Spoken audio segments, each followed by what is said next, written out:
Welcome to Combat Sports Talk, a podcast dedicated to UFC and Bellator discussion, the MMA community, and combat sports in general. I'm your host, Ryan Smith, and joining me this week is my Naija, KC Onyebuchi. What? Man,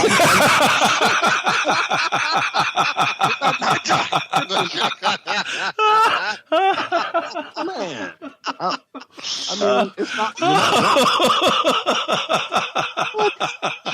right out of the gate. We're just like off script. We have officially went off the rails, people. Welcome. All right.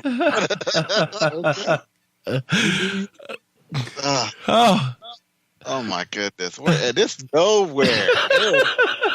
Like, I'm following along for once in the script. I'm like, all right, let me change this real quick. Intro, just have that. What? Oh man. So okay, hey, Burgundy gonna happen today. All right, and the man who lives with itty bitty kitties, John Keys. You too, huh? Nobody can. I look like everybody's cousin, apparently. Okay, heck, call me KC now. Goodness. My mom, I'm 40. I am 40 some odd years old, and my mom still can't get me right. Okay, I'm like, God, I came out of you, labor and everything, All right. So KC, explain to our audience what Naija is. It's just being Nigerian. It is the colloquial way of saying Nigerian. All right. So yeah. But it was a surprise, right? Very much so, because it is not on the run sheet. Absolutely. I specifically changed my intro. I was like, today I'm going to be wholehearted. It's going to be sincere. Not today, Satan. Yeah, sometimes I have the idea, but I don't want it because now you guys have been trained to read the run sheets, so I can't just put it on there. So I have to, So what he's saying is there's a second run sheet that he keeps nearby. Okay. All right. We see your game. All right. Yeah, I got to get my shots in because I've been listening to the show last couple of weeks. And, y'all have been hitting me pretty hard. So I got to get my shots in early. That's okay. The night is young. The night is young. And Bellator's head-to-head programming continued for another week with Bellator Birmingham facing off against UFC Ottawa in War Weekend Part Deux, Electric Boogaloo. Brent Primus headlined the Bellator Card facing Tim Wilde in the main event, and Donald Cowboy Cerrone looked to further cement his legacy as the most decorated fighter the UFC has ever known in his main event against Ragin Al Iaquinta. But before we get too far down the path, let's check out all the results with the official decision.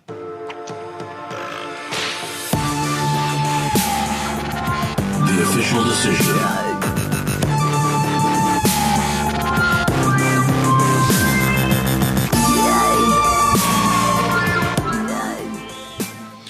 This is the official decision. This is where we talk about the fights that were this past weekend. The first fight we're going to talk about is Bellator Birmingham. This was May 4th, 2019 at the Resorts World Arena in Birmingham, UK. First fight of the night is the fight we're going to end up talking all about this whole time is Raymond Daniels, who defeated Wilker Barros via knockout punch in round one. Now, this punch was not an ordinary punch. I'm arguing that it is the knockout of the year. I don't even think we can just stop trying to count because this was like a tornado kick into a punch. Dude got knocked out, was so knocked out he was swimming. We don't even have a knockout type for that. Okay, so I would agree with you. It's a strong contender, but MVP is one to not to be challenged. So let's see what the MVP does this week, and then we'll come back to this and see if it's a knockout of the year contender. I'm calling this a cheat code knockout because that was straight. Like he unlocked a character special finishing move. A brutality. Oh man, it was. I mean, the thing is that it starts with like he spins twice to get momentum, and then he punches the dude. Like Wilker Barros takes this punch, and it sounds like a gunshot. He falls to the ground and then literally starts swimming. I felt bad for him because having watched the very end of that a couple of times, you can tell that it was all about timing. Like he almost got his shot off and just was a little low with his hands and just ate every piece of that punch. Every bit of that landed. Like there was no hope for him at that point. You're hitting the canvas. Absolutely. Now, this isn't the first time that Raymond Daniels has knocked someone out in spectacular fashion. Back in 2014, he in Glory 16, it was a preliminary fight for the Glory 16, he knocked the guy out with a 360-degree back kick, hits him in the face, and the guy does a Jean-Claude Van Damme type split. Yeah, absolutely. I was thinking more of a James Brown or Prince split, and then just like, oh, I'm out, and then fell out. Oh man, it was he cut the strings off the puppet. That was he just collapsed. Boom. So Raymond Daniels, I'm gonna be watching him and see what he does next, because if he can knock folks out like that, this is gonna be one of those dark horses that you're gonna want to watch Bellator for. And this is the thing that I want to say about Bellator, because there are rare opportunities for me to get really excited about Bellator. And this is one of those things. Bellator Birmingham, they put on 4 fights. All 4 of those fights ended in the first round with a finish. Pedro Carvalho defeated Derek Campos via knockout in round 1. Fabian Edwards defeated Falco Neto via knockout. It was an up kick and then some punches in round 1. And then Brent Primus. I know you keep writing Primus on the run sheet. The announcer said Primus. I watched the fight. They called him Brent Primus, unless it's in Europe or a European mispronunciation. They called him Brent Primus. So I'm going to call his mama called him Primus. I'm going to call him Primus. All right. We'll defeated see. Tim Wilde via submission using a go-go plata. Now, when we were talking about it, we're like, okay, well, we're going to talk about the go-go plata. So we're going to need to explain to our audience, like, what is a go-go plata? So who's up for that? Is that you, John, or which one? Well, I'm not one to. Okay, since I do know the knowledge of rolling. I've never actually done this because I do not have flexibility like this. Pretty much, it starts in the guard. And the guard is that the guy is on top of you, between your legs without sounding, no. And he grabs his leg. Okay, KC, you tell us what a go-go plata is. I'm not even sure why you threw it to us. All right, I will do it. This poor show management. I'll do it. Go-go plata. A go-go plata. The guy is on top of you. You are in guard. You wrap your legs around him.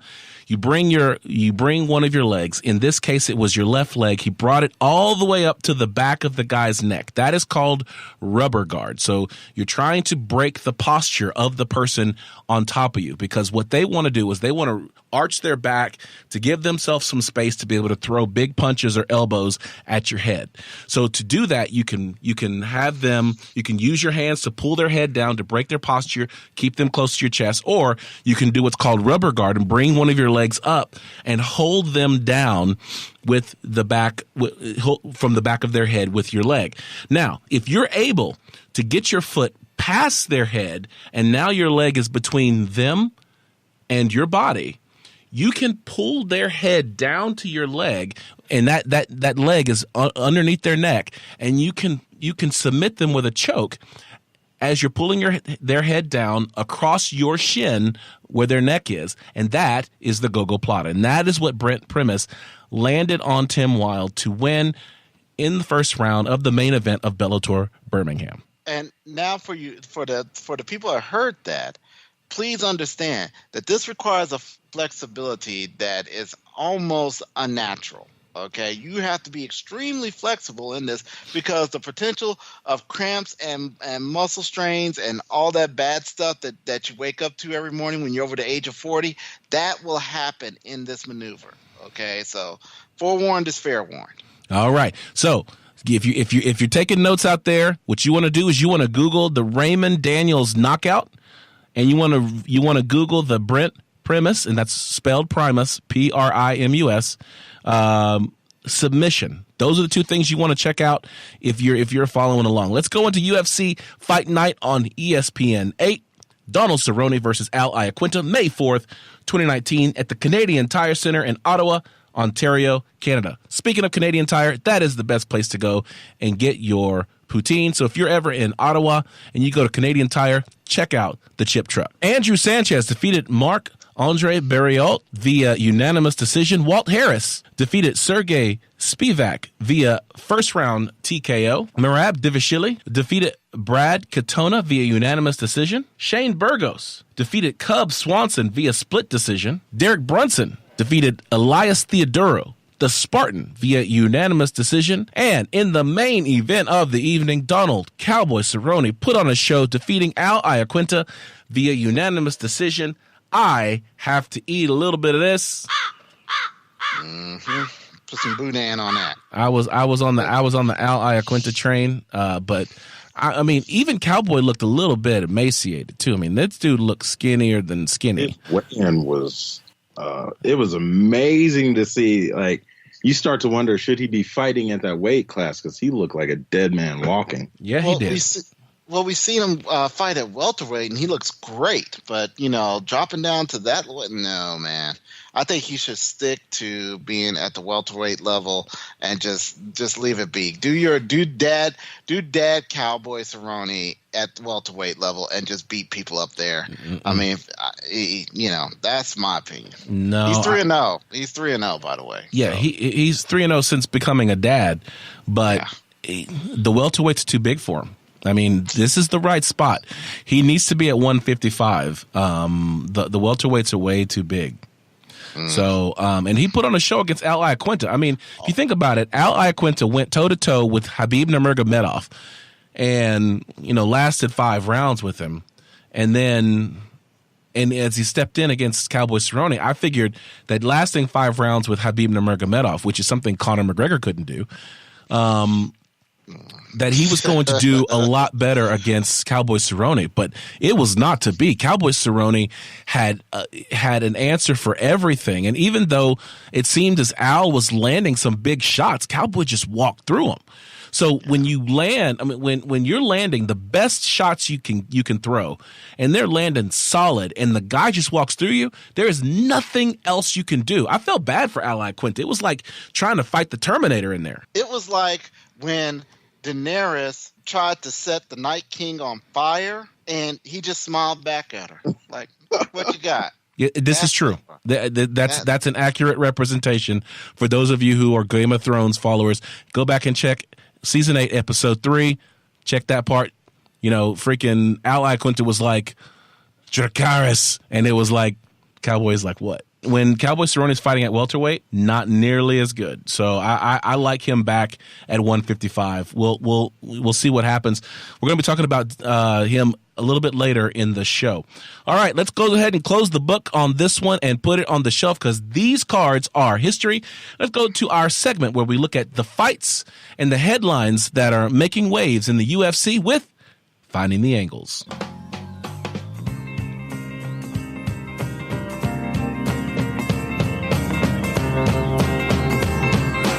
Finding the Angles. This is Finding the Angles. This is where we look at the headlines that are making waves in the UFC and the MMA world. First story on the sheet is Daniel Cormier says he has 1 fight left after Stipe Miocic rematch, and yes, it's Jon Jones. And this is, of course, if he feels that he can, after he fights Stipe, assuming that he's going to win, if he still has a fight left, he wants that fight to be Jon Jones. Okay, so let's really understand what DC said. DC basically said, with the roundabout way about it, if I beat Stipe, I'm going to fight Jones. Okay, if Stipe beats Daniel Cormier, which he's got to understand, you're fighting an obsessed man who has set a goal that is beyond you. If Stipe manages to somehow beat DC, that he will retire at that point. That's what he's basically said, because it's the obsession. This dude sounds like a dude that got jilted by that really, really hot girlfriend that he knew he was outclassed by. that he was super insecure about from day one, but he dated her and she dumped him, and now this is what you get. Wait, to be clear, we're talking about Stipe being obsessed in this situation, right? Oh no! Well, Stipe is obsessed with this situation because he felt that he got dumped.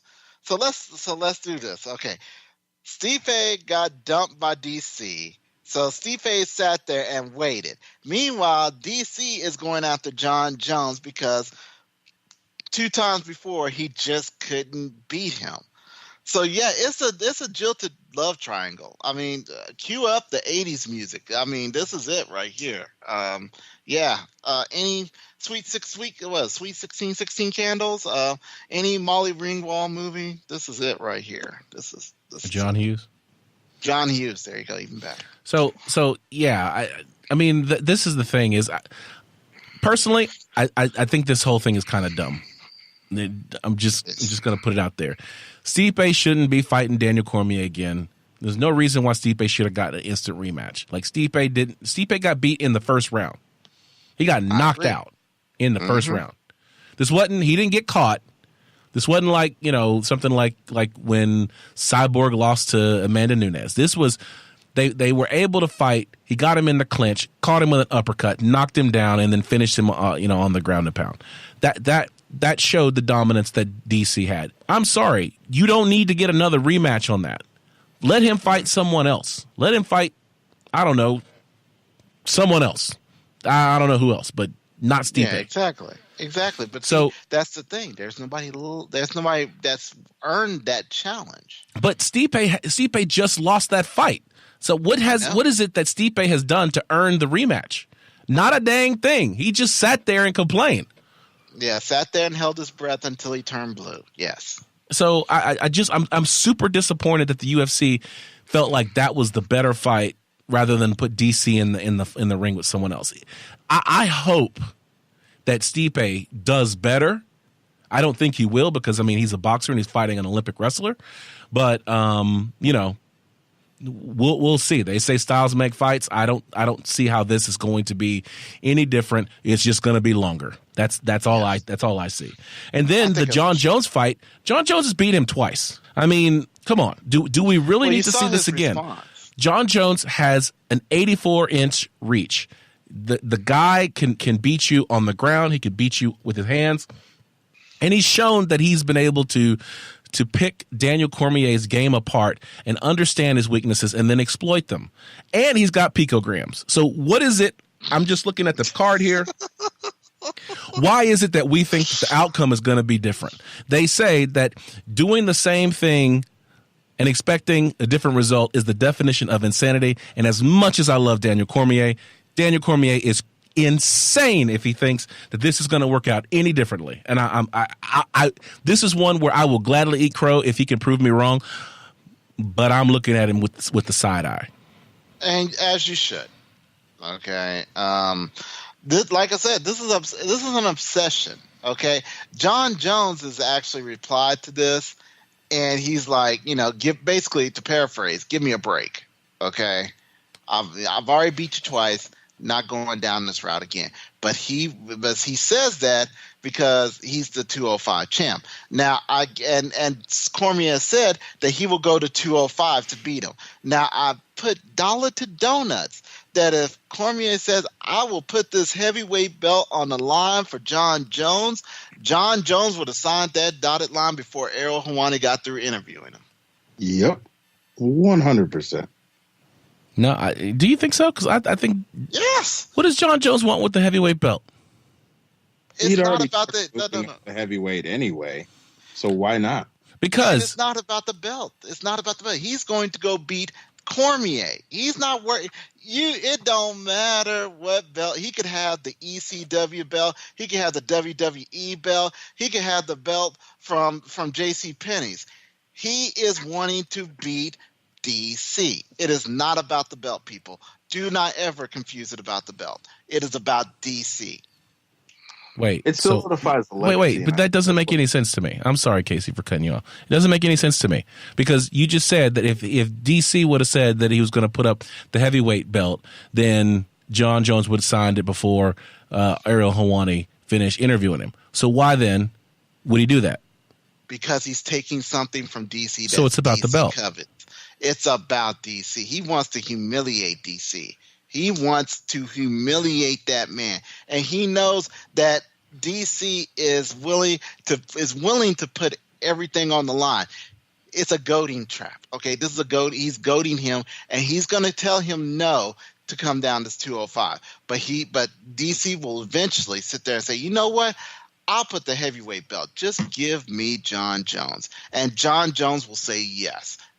If this scenario happens, and I'm pretty sure it will, because I think Jon Jones is smart enough to see this. If he keeps his instincts in check and keeps telling DC no, eventually DC says, okay, if you come up to heavyweight, I'll give you a shot. And Jon Jones will say yes. Well, technically, DC could put the heavyweight title on the line, even at 205. I don't see how. No, because the heavyweight title, the championship weight at the heavyweight is 265. If you weigh in at 205, you still make the heavyweight weight. 40-pound rule, sir. 40-pound rule. No, but if they're both weighing 205, it's not the 40-pound rule. So if you can put both belts on the line and fight at 205. I don't know. That would have to be some. I would like to see how they maneuver that one. No, it makes sense, right?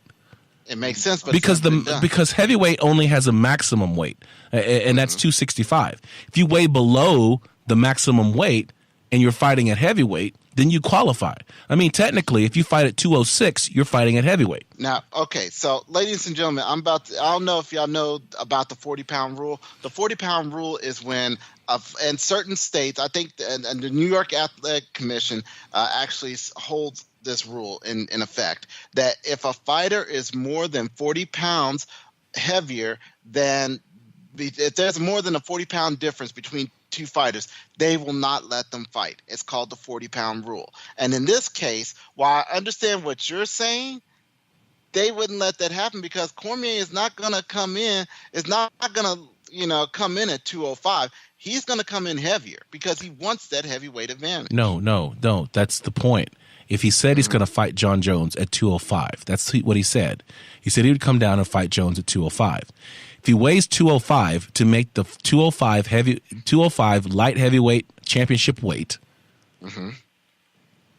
he can put his heavyweight championship belt on the line as well, because to make the championship weight at heavyweight, you have to weigh 265 pounds or less. 205 is less than 265. If they both weigh 205 to make the light heavyweight weight, they also meet the heavyweight weight. So you can put both belts on the line. Like I said, I hear the theory. KC, but the practice is not going to work. Do you get what I'm saying? It makes sense that it's plausible, but it's highly improbable and impractical. Like I get that theoretically you make weight for heavyweight by hitting the 205, and then it's the only way that the scenario could put both belts on the line. That is legitimately the only way that could happen, is if they both weighed under the or met the requirement for light heavyweight. However, it's a highly unlikely scenario where this would happen. It's Cormier's last fight. He's got nothing to lose at this point. If he's going to go out, he's going to go out as the double champ if he wins. If he goes out, then Jon Jones, he's going to end up vacating the heavyweight championship belt anyway. So he's got nothing to lose here. But from a promotional standpoint, that is WWE level promotion at that point. Because both belts are going to be on the line. It's a win or go home for Daniel Cormier. And Jon Jones becomes the heir apparent at 205 and at heavyweight, and he can take on all challengers. Like, this is how you promote a dang fight, guys. But and there is something that Daniel Cormier has to lose. He has to lose his legacy, okay? Because if he defends this, once he defends the heavyweight belt, Okay, he'll be one of. Do you know he'll be one of 2 people over the age of 40 that actually defended the heavyweight belt? The only other person that's ever done it was Randy the Natural Couture. Yeah, Okay, I get it, but he's not going to be able to do that. If he's going to fight one last fight, if that fight is against Jon Jones, and if that fight is at 205, if he loses that fight, let's assume that he only has the 205 belt on the line. If he does that, then if he loses, then he goes out as having lost 3 times to Jon Jones. The fact that he was heavyweight champion is kind of lost to the sands of time because his last fight he lost. Okay, and so it doesn't matter that he was heavyweight champion.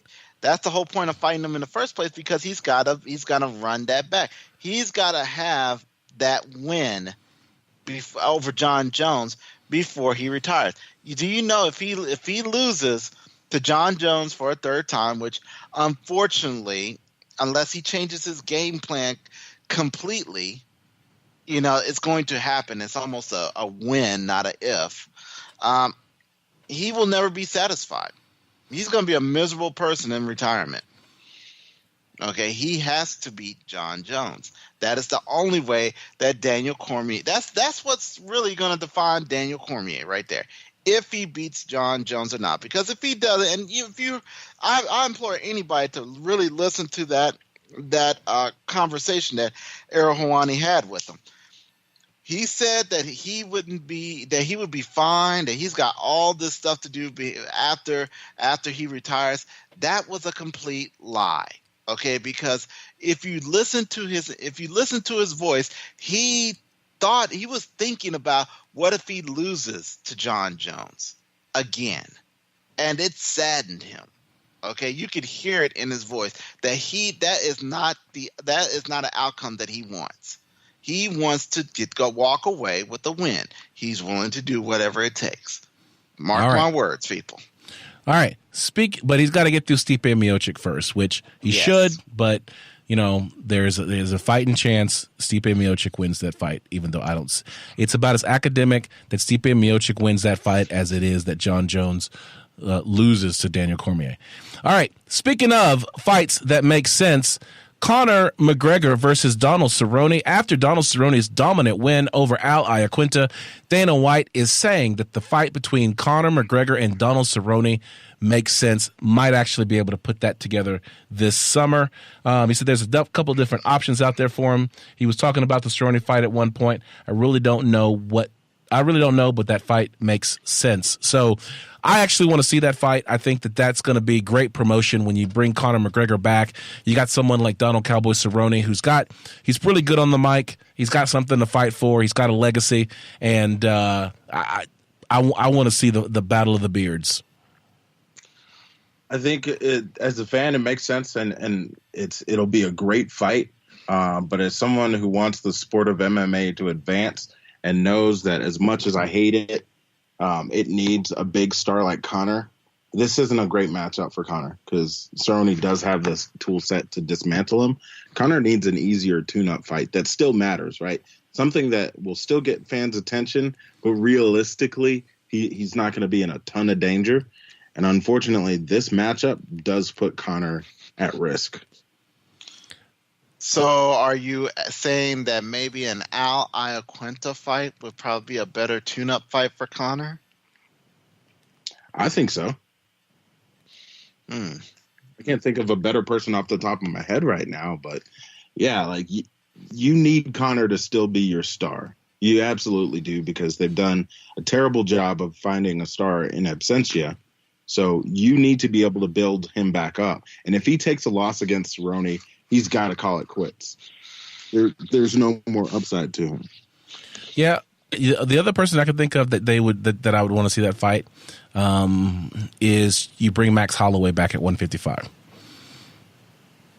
And the reason why I say that is because Conor has the size advantage, and we could see that the 145 Max Holloway, which is extremely efficient in the octagon, when he moves up to 155, he's just outpowered and outmatched. And there's just a sheer body size. I mean, we were talking about how George St. Pierre really never wanted to fight at 185 because he felt like he was a true 170er.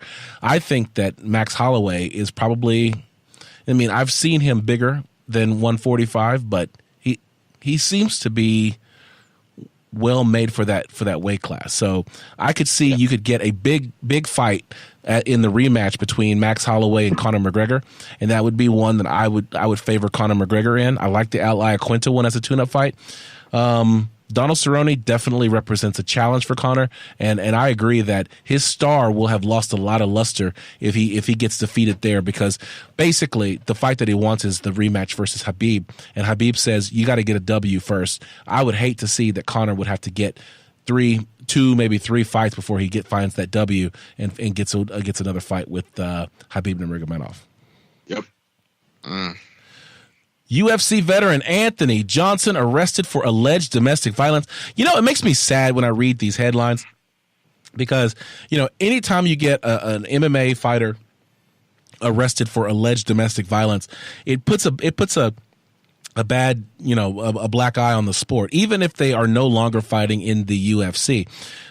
This comes from MMA Mania that says Anthony Johnson was arrested on charges of alleged domestic violence last Monday night, which was May 6th, following a physical altercation with his girlfriend. Basically, the MMA Mania reported what TMZ Sports reported, which stated that Rumble picked his girlfriend up and carried her in a football hold after he was asked to leave the premises. Johnson reportedly told police his intention was not to cause harm, but to defuse the situation. And so people, when they read just those headlines and those talking points, they seem to think that, well, this is a violent offender, this is a fighter, you know, they can't control their temper. But when I read the MMA fighting account of what happened, it said that Johnson asked her several times to leave him alone and stop talking to him. Johnson admitted to picking up his girlfriend and taking her to another room, but claims it was to move her away and that he was not trying to hurt her, but wanted her to stop arguing with him. So, you know, that really tells a different account of what happened. In the first case and in the headline, it sounds like former MMA fighter turned bodybuilder, you know, beat up his girlfriend or manhandled his girlfriend. But when you read deeper, you begin to see that, oh, basically they were having an argument. He wanted her to leave. She wanted him to leave. And so he moved her to another room so he could finish packing up his stuff and then get out. And then she called the cops on him. Yeah, I hated everything about the misleading headline, even just in how we framed it as the arrest. And I know that that's the headline, but that is the headline. It is in every way, shape, and form misleading. It is, and that's why I wanted to read it as it was presented, and then offer up, this is what really happened, you know, or allegedly happened, and so that way we could be like, see how this is misleading. Yeah, no, makes sense. I'm a fan of Anthony's and hope that, I mean, not to be the defender of all things. I don't know. I'm just like, based on the two different accounts here, it doesn't seem like this is going to be a whole lot. It was just people in search of a headline. Yeah, and I just think that it's tough for the sport. What were you going to say, John? Clickbait, basically. Yeah, it's clickbait. I feel bad because, you know, if you really, like you said, if you really read it, the man was trying to defuse the situation. He wasn't trying to you know, escalate it as we've seen with other MMA fighters. You know, he was doing what I would say any other man would probably do with his, you know, just take her to a different room, leave me alone, I'll pack and I'll go. And that's what it was from what we're seeing here. Yeah. Oh. All right. Olympic champion Jordan Burroughs defeated Ben Askren 11-0 by technical superiority in Beat the Streets charity wrestling match in New York. This was an impressive thing. So Ben Askren was part of the U.S. Olympic team, and you know, he is now in the UFC, still undefeated, by the way. And he was in a charity wrestling match versus Jordan Burroughs, Olympic champion and four-time world champion, wrestler, and Jordan Burroughs just took him behind the woodshed. I read the account of the wrestling match, and it was basically Ben Askren could not do anything. He was just ragdolled back and forth for 11 points, and they just stopped the fight. Just, like skunk. Well, I don't know, because I recall you defending Conor vigorously in his boxing bout where it looked like he was getting worked by an amateur. Do these charity events really count in any way, shape, or form? Well, they don't. And what I was saying is that, when Conor was in the boxing match, he was. I don't know that he was seriously trying to fight this dude, but the dude was definitely serious.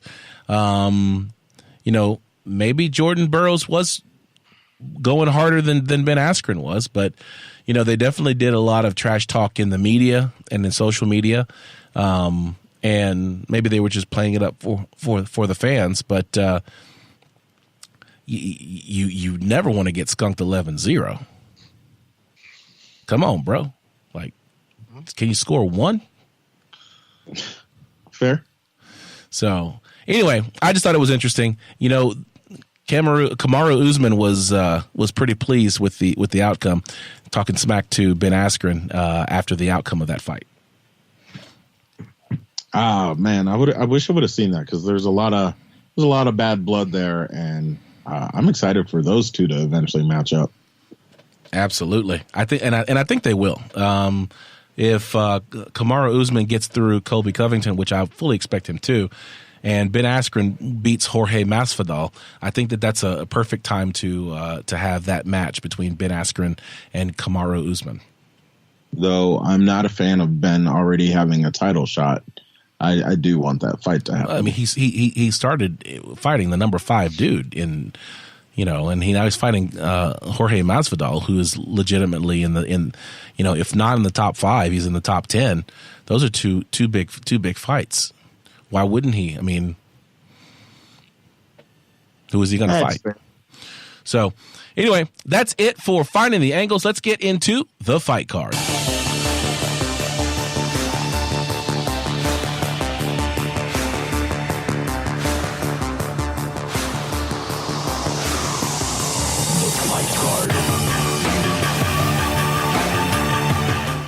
Just when you thought that War Weekend was over, there is another head-to-head matchup between Bellator and the UFC. Bellator 221 on DAZN, featuring Chandler versus Pitbull, May 11th, 2019 in the Allstate Arena in Rosemont, Illinois. There are, looks like 5 fights on the card. We've got the next round of the welterweight Grand Prix on this card as well. Taiwan Claxton versus James Bennett. You got Jake Hager versus TJ Jones. AJ McKee, undefeated, 13-0 versus Pat Curran. Douglas Lima versus Michael Venom Page, undefeated, 14-0. This is the next round of the welterweight Grand Prix. John, what do you think? You think Michael Venom Page is gonna be able to show up our knockout champion Raymond Daniels, or what? Yes. If they were to get in the ring with each other, I wouldn't expect it to go past the second round. I don't know if they're in the same weight class or not, but I don't think they are either. But this is why we need to go back old school, one weight, free weight, and just let them go for it. Well, if we did that, then Jon Jones and Daniel Cormier could put both their belts on the line. Exactly. So I don't think Michael Venom Page is going to get a knockout, a finish. I mean, Douglas Lima is stout competition, but we'll see what Michael Venom Page is able to do against this one. And then in the main event, Michael Chandler versus Patricio Ferrer, a.k.a. Patricio Pitbull. This is going to be, it doesn't say for a championship, so that is the main event on that card. So let's do some flash fight picks. Let's do Douglas Lima versus Michael Venom Page. John, who you got? Venom. KC. 100% have to go with Venom. He's hard to bet against. It's just foolish. Yeah. Douglas Lima has shown me. He's shown me a lot, but it's hard to go against Michael Venom Page. I'm gonna stick with the MVP. In the main event, Chandler versus Patricio Pitbull. Who you got? KC. I'm gonna say Dale. Who? Dale. Dale? I mean, John got it. Thank you. Pitbull.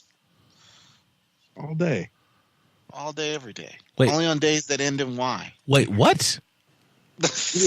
Look, we'll have to do this offline because clearly you don't understand who Pitbull is. Yes. Oh my musician? gosh. Yeah, the rapper, Oh, the okay. entrepreneur, the media icon. Dale. Right? Where does Dale come from? That's like Dale 90% of his words. Yeah, Dale Fuego. You know. Oh, wow. Okay. All right, so we know who's gonna be playing Pitbull in the morning. I know. I'm gonna be Get listening to it all night tonight. Good. Got to catch up on my Pitbull. You just hit me with the pop culture reference that I did not catch. Oh boy, don't do it around your leave the kids. Make sure it's away from the kids. Let's All right, I got you. All right, so Casey's got Patricio Pitbull. Who do you have, Mr. John Keys? I will take Patricio Pitbull. It's going to be experience on this one. He's just a weathered veteran. He's really good. I'm good with him. Okay, all I got to say is I got Michael Chandler all day, every day. The dude talks to God, and God does not have any problem with him whipping that tail. Per Michael Chandler, quote, end quote. I just want to know, is Crow Cato? I mean, honestly, is Crow Cato? Because you've been eating a lot of it lately. I don't know. I might be losing weight, all this crow that I'm eating, but I don't think I'm going to be eating crow on this one. Michael Chandler's going to win this fight. I am extremely confident. Going into UFC 237, Namajunas versus Andrade, Saturday, May 11, 2019, in the Junase Arena in Rio de Janeiro, Brazil. We have 5 fights on the card. Diego Ferreira versus Francisco Trinaldo. Thiago Alves versus Laurano Strapoli. Jose Aldo versus Alex Volkanovski. Anderson the Spider Silva versus Jared Cannonier. And then for the women's strawweight title, you've got Rose Thug No Hair Namajunas versus Jessica Andrade. Let's do 3 fight picks. Jose Aldo versus Alex Volkanovski. John, what you got? Man, they're in Rio. I got Jose. All right, that's it. KC. Yeah, Jose is 100% the king. There's no way he loses this. I mean, he's been just getting better with age, to be honest. And as his career is coming towards the end, he's fighting with hunger. I think he brings it. All right. I have Alex Volkanovski. That dude is an up-and-coming fighter. He has been running through folks. I like Alex Volkanovski. I know that I'm breaking rule number 2. Do not bet against the Brazilians in Brazil, but I'm going to go ahead and break that rule as I pick Alex Volkanovski. All right. In the Anderson Silva versus Jared Cannonier fight, KC. I got to go with Cannonier here. Just Anderson's lack of offense for the last several years is catching up with him. So this counter-striking style has become way too easy to figure out how to win on the cards. John, this is your chance for the veterans. What's it called? I'm sorry, the veteran. Well, first of all, the mature league. What is it? The Masters division. The Masters division. The potential champion of the Master division. Look, this is widely considered Anderson's last fight. So I'm giving it to Anderson Spider Silva. I think he's going to leave it all in the ring, and it'll probably lead by. When I say leaving it all in the ring, that includes Jared's body. I think he's going to do something very destructive to the poor guy, but there must be a sacrifice. All I know is Jared Cannonier, when he fought David Branch, that dude was a man among boys.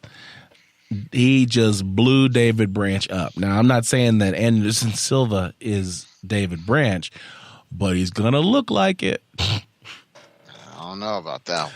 I got Jared Cannonier. I think he's going to smash the Spider, and it'll be a very sad sending home of the once great Anderson the Spider Silva. And in the main event of the evening, champion Rose Thug No Hair Namajunas versus Jessica Andrade. KC, I know who you like. Who you got? I'm going with Andrade here. What?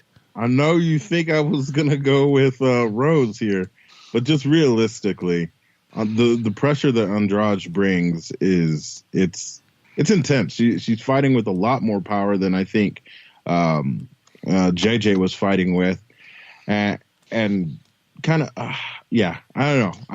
As much as Rose is able to withstand a barrage and keep her composure, I just feel like the incessant pressure of Jessica is going to be too much. John. First fight back in over a year and a half now. That's scary. I'm generally with this type of fight, I have to see them at the weigh-ins to see where their mind is at. Just off the paper, I'm gonna have to say Jessica Andrade. I think she's got a chance here because Rose has got a little bit of rust on her, a lot of it actually. So I don't know if she's ready to take a punch to the face yet. But I said, I'll wait till the weigh-ins to ultimately get my prediction. So this one is tough for me because when I look at Jessica Andrade, she's lost to Joanna Jędrzejczyk.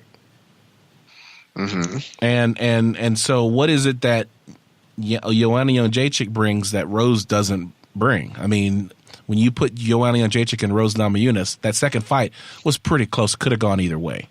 So I think that the style that Joanna Jędrzejczyk brings, when you have someone like Rose Namajunas, she should be able to execute the exact same strategy that Joanna did, and should be able to walk away with a victory. So, as much as I would like to go with Rose Thug No Hair Namajunas, I gotta go with Jessica Andrade as well. See what I did there? I made y'all think I was going to pick Rose, and then I was like, nope. Nah, not really. Not really. Yeah. To go with Rose at this point. Yeah. Good luck.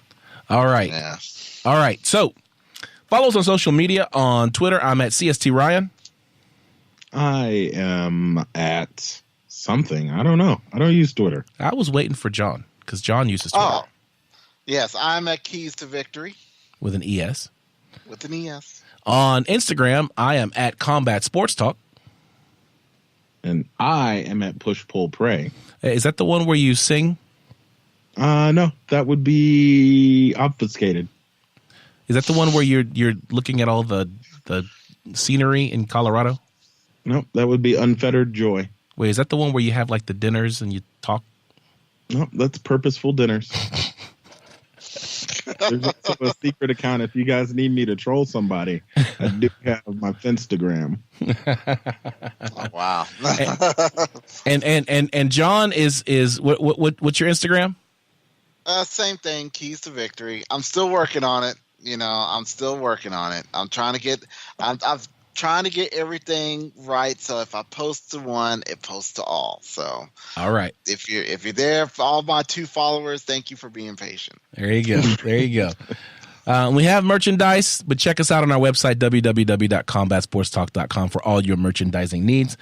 We have a section for live events. We haven't had a couple of live events because it was like my anniversary, and now I'm going to be out of town, and there was some other things that was inhibiting my ability to go and watch the fights. So it's like it might not be till June before we get another live event with George G. Money Stallworth. I am missing that dude and his insight watching the fights. I ain't missing you at all. Missing you. Our theme music is composed by Scott McCurry at scottdeancountry.com, and KC Onyebuchi produced our lead-ins. I want to thank you for joining us for another edition of Combat Sports Talk. For KC Onyebuchi and John Keys, I'm Ryan Smith, reminding you to keep your hands up, your chin tucked, and throw bombs.